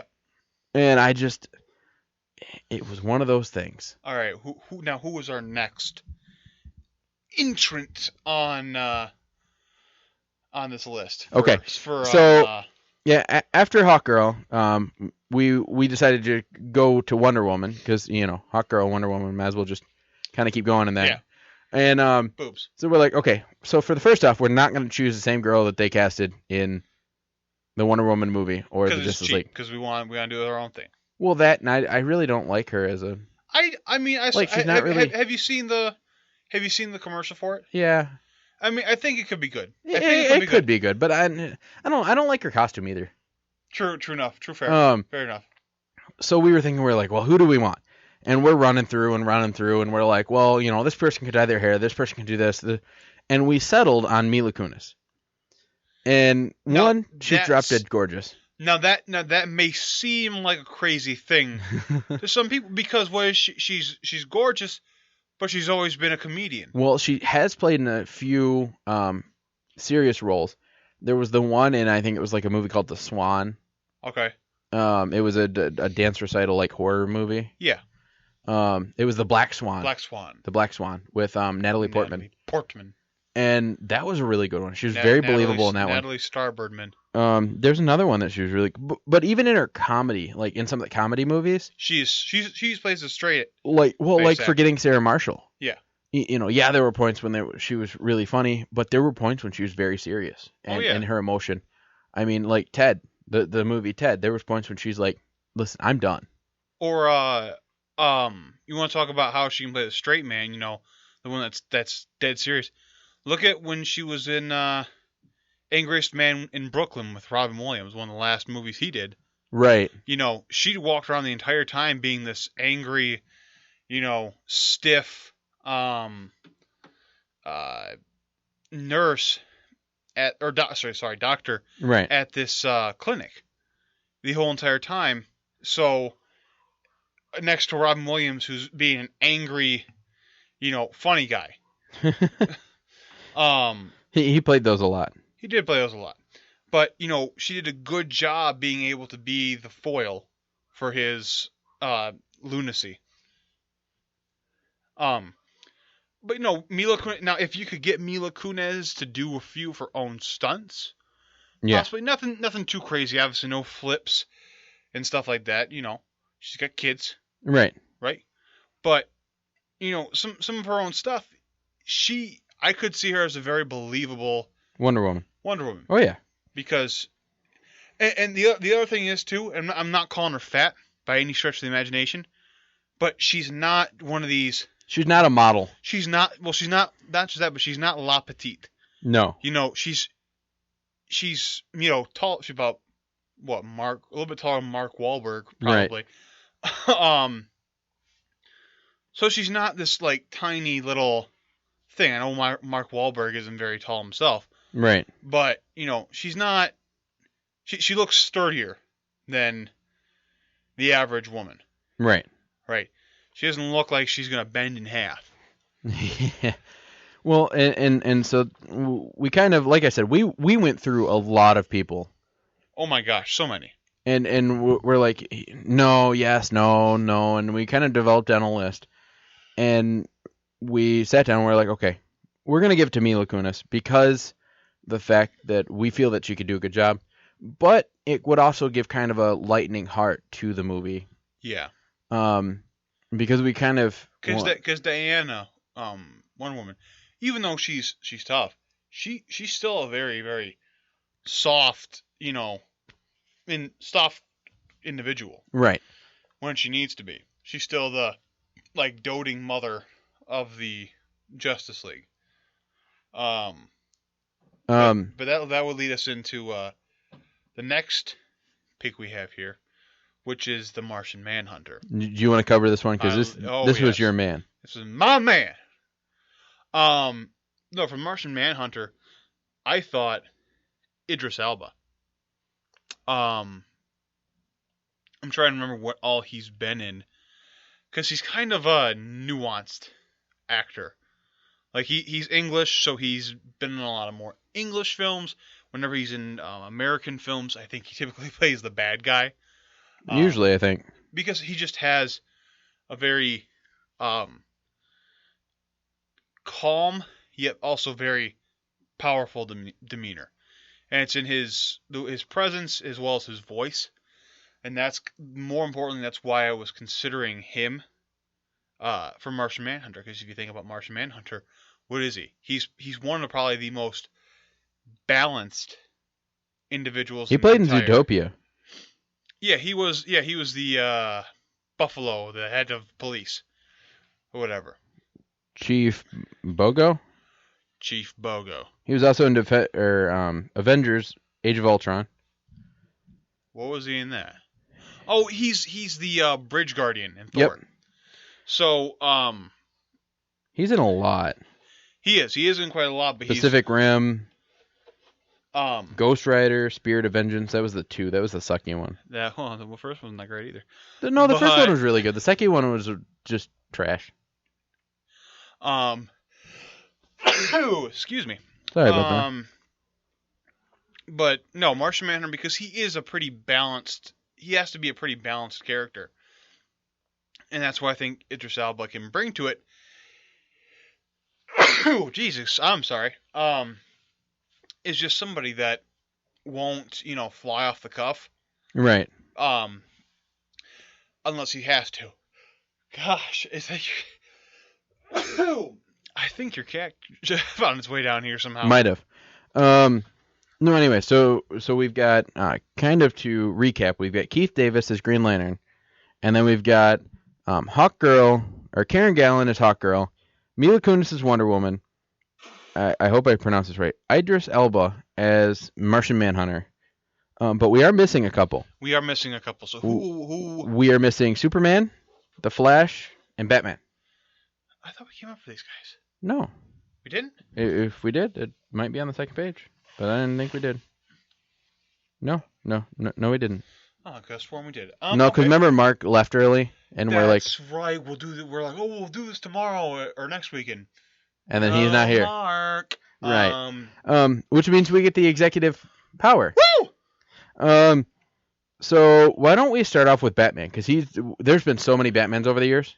Batman! I think I would give it to... Who would you want as Batman? Didn't we decided Liam Neeson?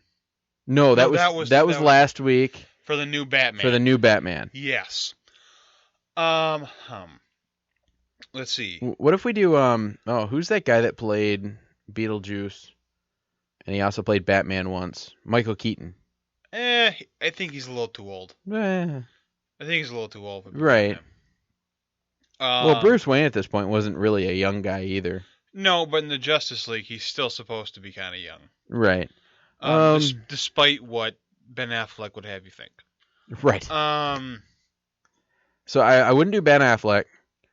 I would rule out Christian Bale just because he's done it. He's done it. He's done.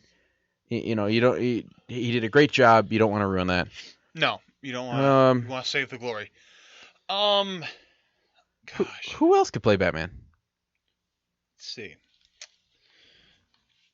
I'm trying to think of actors that have a pretty just genuinely dark appearance when they... Not Johnny Depp. No, not... Or George Clooney. No. Dear God, no. Ooh, I got one. Who? What about the guy? Do you remember the guy that played in... he played Robin in The Dark Knight? Gordon-Levitt? Yes. No. No? No. Why not? Too small. Okay. Too thin of a guy. Well, I mean, we could put this could be... If it was Nightwing, I might be okay with that. Oh, wait, no. But, see, I thought of two very, very big guys, but they're both bald. Who? You've got The Rock. Nah. And then you've got,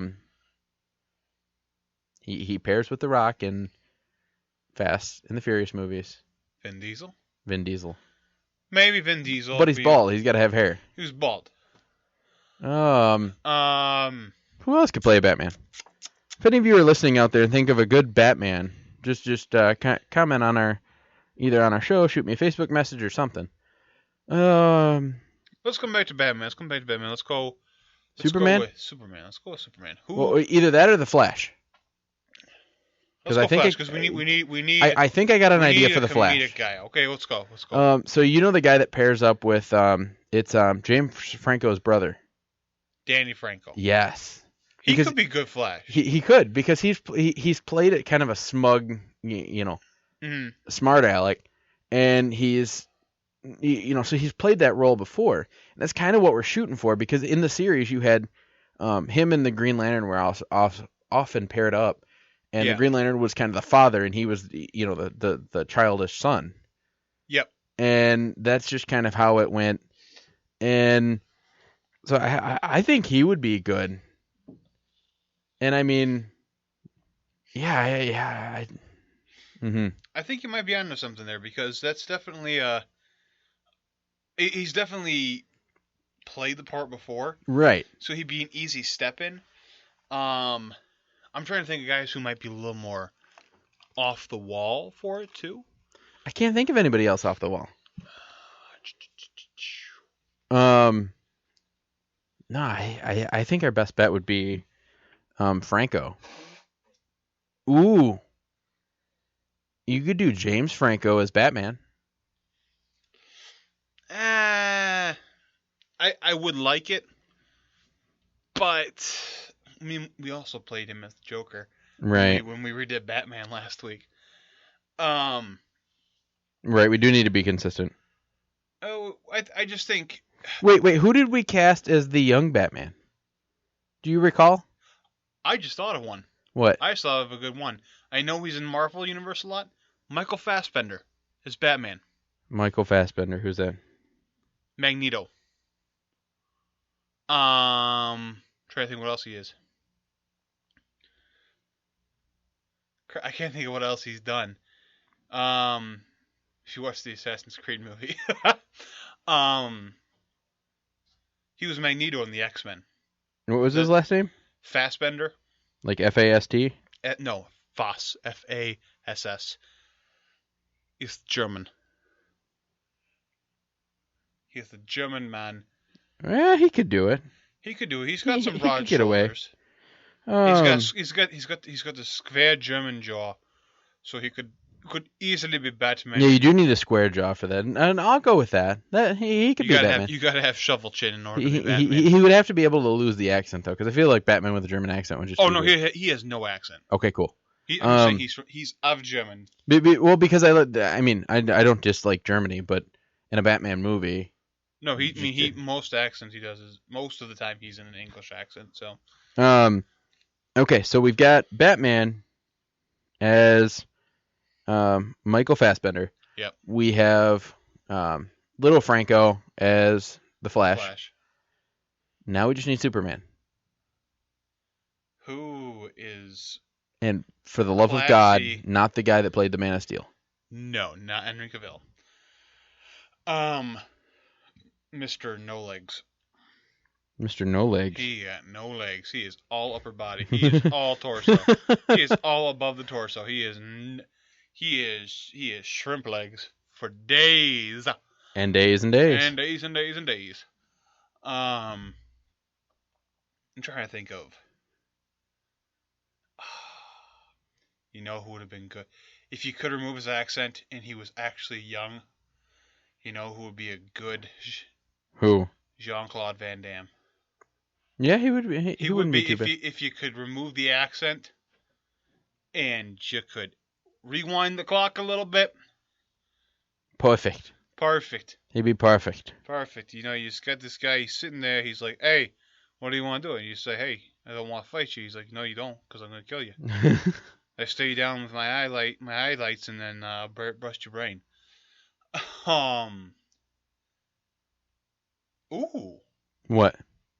I know. That would be a good. He might be a little bit older for Superman. Kiefer Sutherland. Kiefer Sutherland. I know the name. You've seen the show Last Survivor? No. Oh, let's look his face up.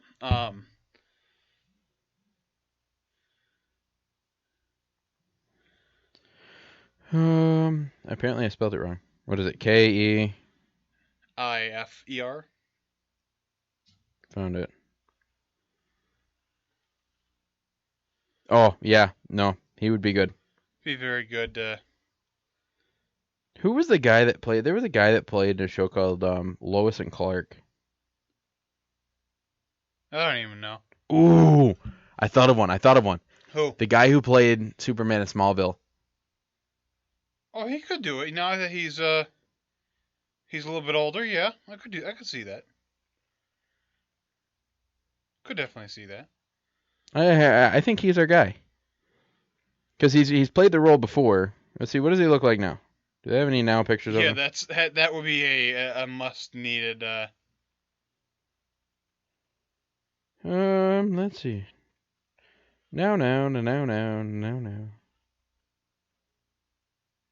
Yeah, I think he could do it. I think we got our Superman. Maybe we do. Yeah, I think so. It is what is his name? Tom Welling.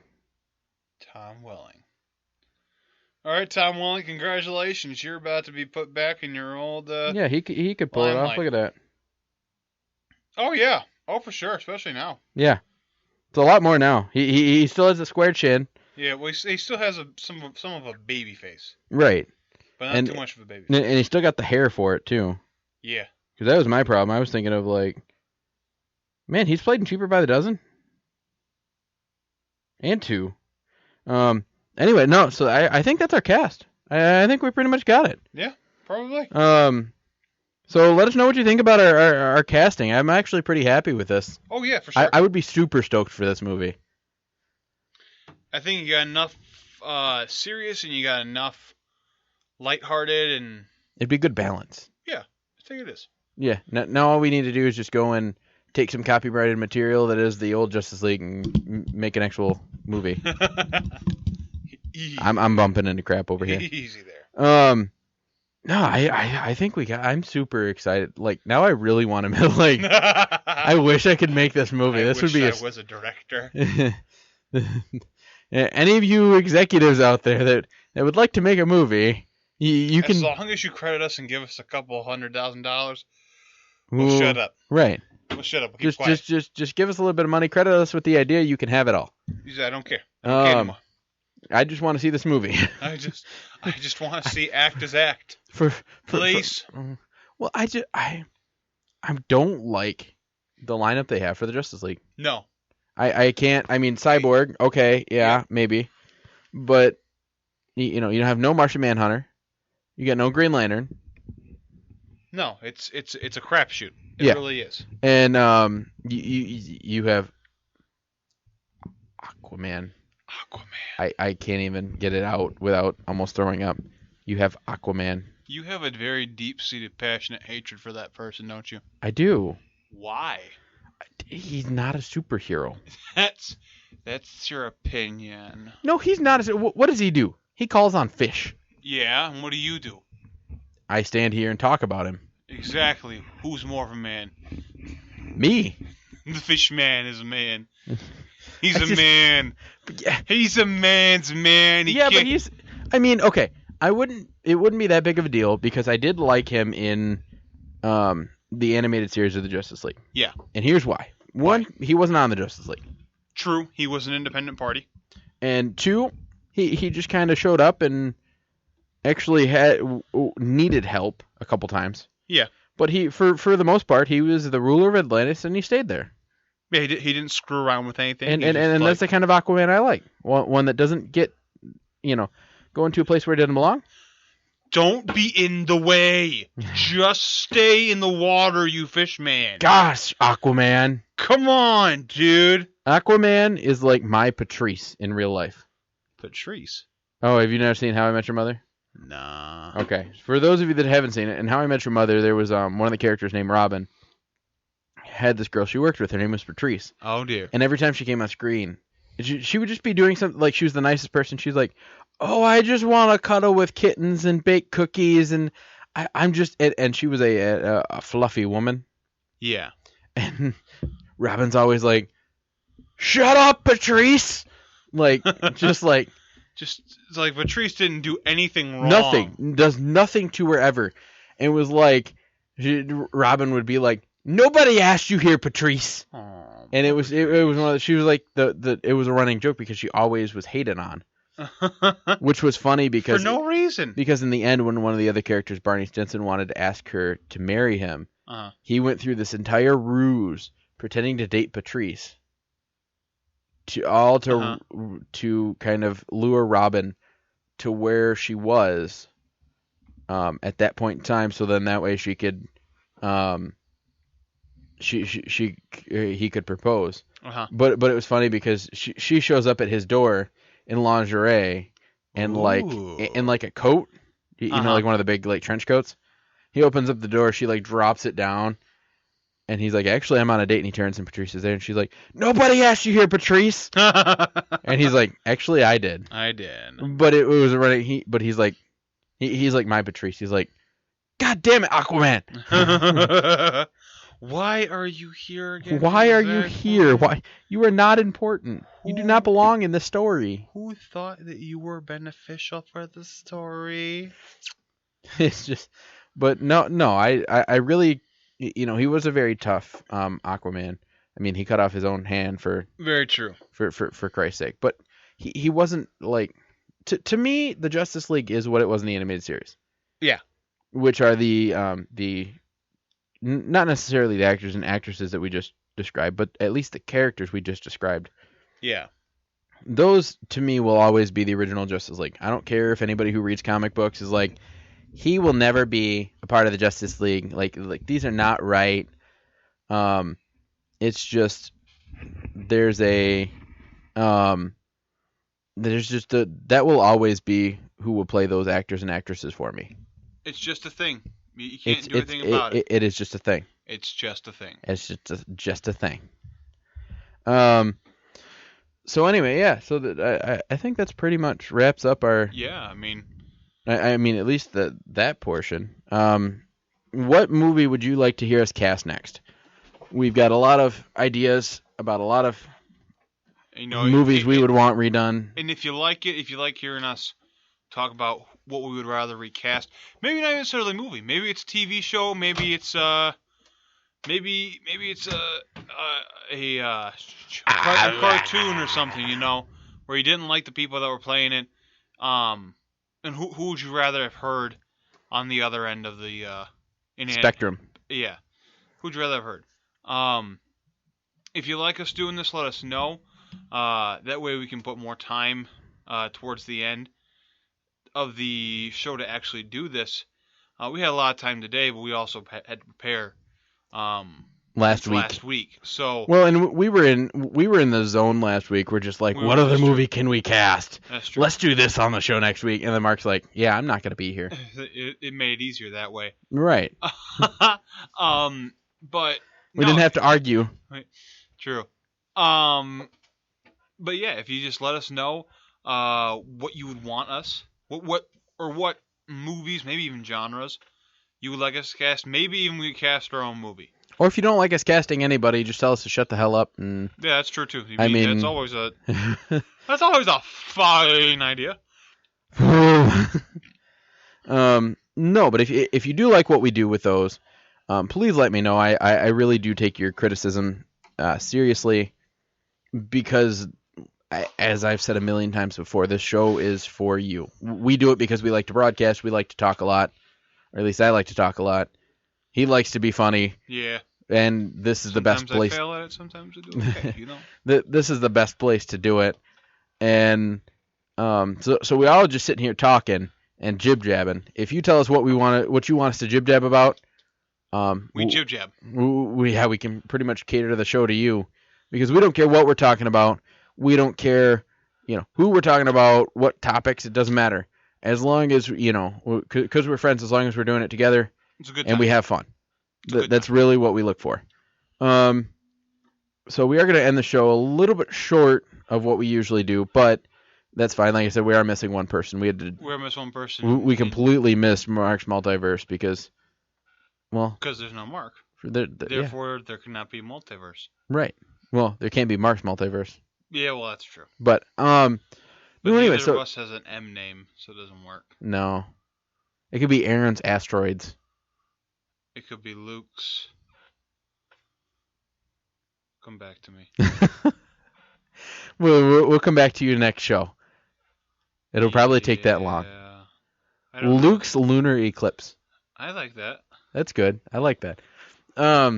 Anyway, so if you, like I've said before, if you like anything, if you don't like something, let us know. I did go on iTunes recently. I didn't think it would be a good idea to put myself on iTunes. If you want to go there and give us a like, share some of our stuff. We're doing decently, but not fabulous. We're doing a lot better on Spreaker. Every time I shut off this broadcast, it tells me how many views we've had, and sometimes I'm just blown away with the amount of views. Mm-hmm. So thank you for those. Please go to the Topic Jocks Facebook page. It's the best way to figure out what's going on with the show. As you've probably noticed, we did start quite a bit earlier. Because I have some stuff that I need to do at the time the show usually is. He's a busy man. I'm a very, very, very busy guy. But anyway, so we had to move it a little bit. If you like it at this time, let us know. Mark probably won't be able to do it if you like it at this time. That was the whole reason he couldn't come, is because he's got his internship and he can't. He can leave at 4, but he can't be here at 4. Yeah. So I mean, if you like it being sooner, if you like Mark, if you don't like Mark, if you don't like Lucas, if you don't like me, well, we don't care. But yeah, not really. I I can't do this by myself, and it's not my house. Right. So I don't like him. It's a non-negotiable point at this time. Right. Anyway, no, but so just shoot on over to our Topic Talks Facebook page. I post every time there's some news about the show. I'll throw it up there. When we've missed a couple shows, I'll throw up kind of a fun little recorded audio piece saying, hey, we're missing, like I did one for Christmas. I said, hey, we're enjoying with our friends and family. We all wish you Merry Christmas, blah, blah. I did one for Halloween. So I'll do little things like that, or I'll just post on there like I did, I think it was yesterday, just announcing that the show is going to be earlier or later. Usually if it's canceled altogether, I'll give you like a week's notice. So go on there, give us a few likes.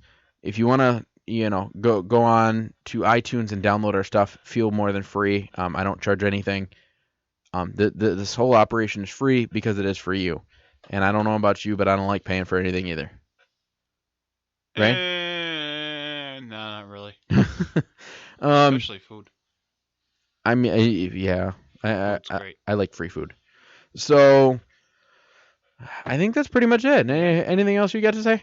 No, just stay in school and don't do too much drugs. Too much drugs. Okay, well, I'm Eric Klingsmith. I'm Lucas Sanders. Signing off.